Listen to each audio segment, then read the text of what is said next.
Hold on. I'm getting intel from Twin Cities Orthopedics Performance Center that Kevin O'Connell, new coach of the Minnesota Vikings, is with us from the radio studio there. KOC, it's Paul Allen. How are you? What's up, Paul? How are you guys? Hey, U.S. Bank Stadium. Kevin O'Connell is your new head coach. How about a round of applause?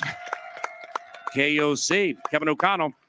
So the experience for you and Kwesi, first, not your first drafts, but the first time that, like, as a head coach, you can bang your fist down and, like, you know, have it go the way you want it to because you're a head coach. But I know it's a collaboration. For Kwesi, his very first draft, you go from 12 to 32. You're going to be in action early tomorrow. You got 66. How was the entire experience, Kevin? Process was great. Obviously, sitting at 12, we knew we would have the ability to possibly trade back in a draft where we see a ton of value. Basically, where we were able to get back to there, that 32nd pick can be a very valuable pick for a lot of reasons. You can get, the ability to have that fifth-year option for a player we really, really liked at that spot. Also, the ability to possibly trade from there is always going to present itself.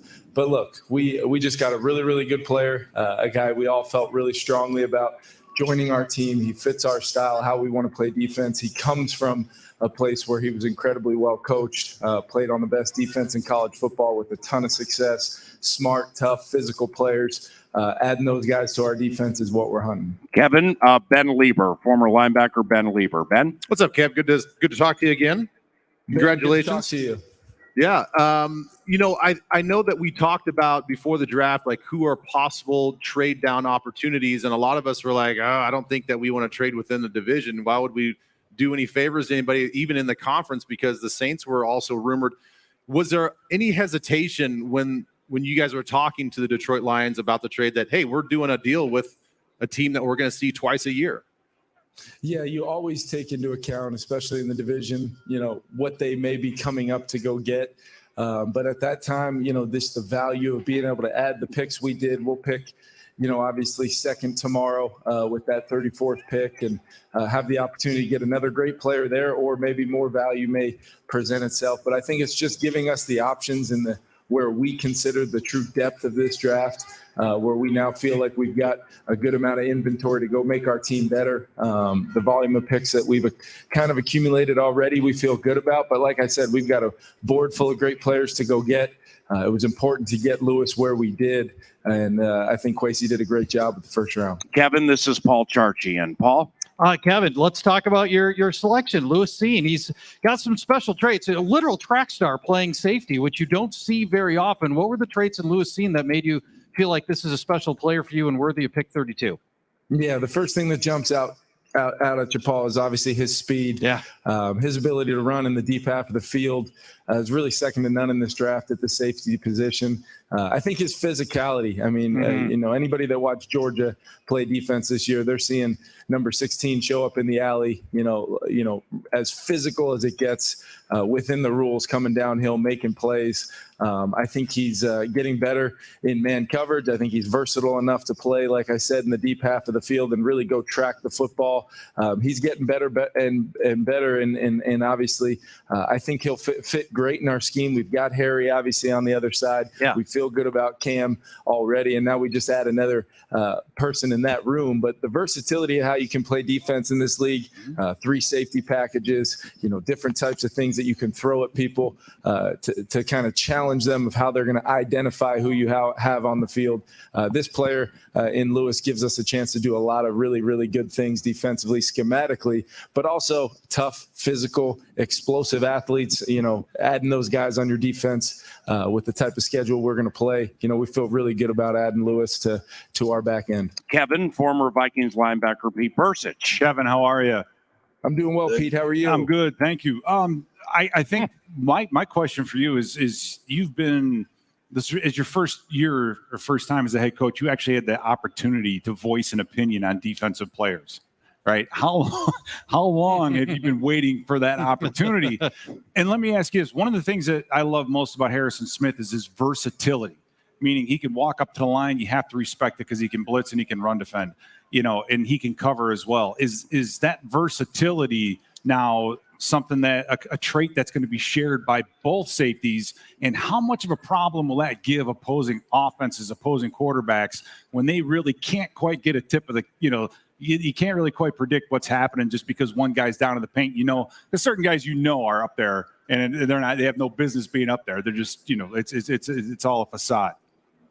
It's a great point, because that interchangeable nature of your safety positions, when you have that, guys that can play physical, guys that can equally be effective in the pass game, and what Lewis brings is some real true blue makeup speed. That elite level, trackability that you can call it. It's followed up by bringing the hammer when he gets there to make the tackle. So to get a player like that to pair, like I said, with Harry, possibly playing different packages of defense that, really become a problem. And you mentioned it. This is my first time really evaluating the defensive side of the draft. But what we do? We evaluate it based upon the lens of an offensive coach, and how we want, how we would want to obviously play against people in this draft, play against the defensive players, and really have problems doing it in some ways. And Lewis was one of those players I targeted early. Our coaches, our defensive back coach Durante, and obviously Roy Anderson, they loved this player. Ed Donatell's coached some of the best safeties that have really played in our league over the last few years, going back a few years now. Ed's a little bit older than I am. He's definitely coached some really, really good safeties, and this is a player that really stuck out to Ed as far as his fit with what we're going to do schematically, but also that interchangeableness that you're talking about. I think that's a really big thing for our defense. Okay, for Kevin, time for two more. Kevin, one more for me. It sounds like he played obviously in a smart system, in a big conference, obviously with Georgia. He called the defenses as well, so we know that he's football smart. He has a high football IQ. What can you tell us about sitting down with him through some of the pre-draft stuff? What can you tell us about him as a person, maybe off the field? Yeah, I think that's one of the things that, talking to our guys about him, and even our scouting staff that goes into the school, from the very first conversations about this player, the coaching staff, the support staff there, his teammates. There's a lot of Georgia defenders that had their name called tonight in the draft, and that's for a reason. But you ask some of those other players that were first-round picks, hey, who's one guy you'd want to take with you if you could to play with? They're bringing up Lewis Cine's name, because they have that kind of respect for him and his role on that defense, the importance of the role he played on the back end.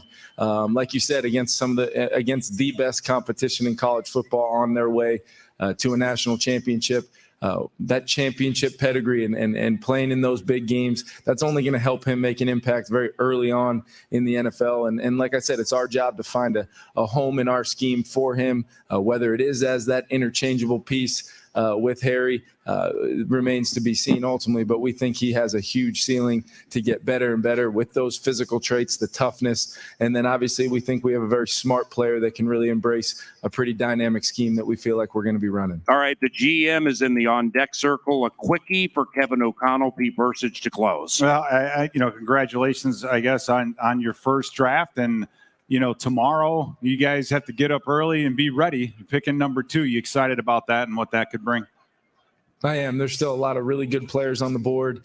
Obviously, we feel like, like I said, the value of this draft has started and will continue to be, really be seen throughout the next few picks here. And we've got a few tomorrow. We've got to get together as a staff. We've got to make sure we got a great game plan for tomorrow, and really excited about the opportunity to add some more great football players to our team.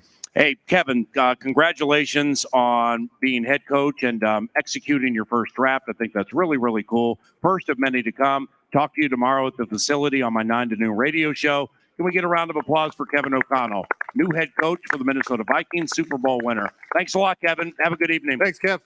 Thanks, Paul. Appreciate you guys. Yeah, for sure. How excited do you think he is to be able to take off that tie now? He's been wearing it for about 10 hours. Man.